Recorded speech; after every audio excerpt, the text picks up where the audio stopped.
அகஸ்தியர் துவங்கி நக்கீரர், ஔவையார், அருணகிரிநாதர், குமரகுருபரர், முத்துசுவாமி தீட்சிதர், பாம்பன் சுவாமிகள் மற்றும் நம் சமகாலத்தவரான திருமுருக கிருபானந்த வாரியார் வரை அனைவரையும் முருகன் அடியார்கள் என்று திருநாமம் சூட்டி அழகு பார்க்கும் நாம், முருகனால் 12 வயதிலேயே ஆட்கொள்ளப்பட்டு அவரது திருவுருவ காட்சி கிடைக்கப்பெற்று அந்த முருகன் மேல் தீராத பக்தியும் காதலும் கொண்டு விளங்கிய வள்ளலார் ராமலிங்க பெருமானாரை அந்த பட்டியலில் சேர்க்க தவறிவிடுவது வேதனையான விஷயம்.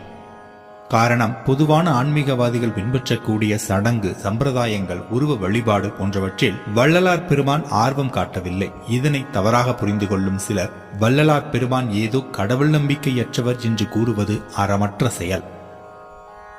வள்ளலார் இயற்றிய நூல்களான மனுமுறை கண்ட வாசகம், ஜீவகாருண்ய ஒழுக்கம், ஒளிவில் ஒடுக்கம், தொண்டை மண்டல சதகம், சின்மய தீபிகை மற்றும் 6 திருமுறைகளாக கூறப்படும் திரு அருட்பா போன்ற அனைத்துமே பக்தியில் ஊறிய ஒரு ஒப்பற்ற ஆத்மாவால்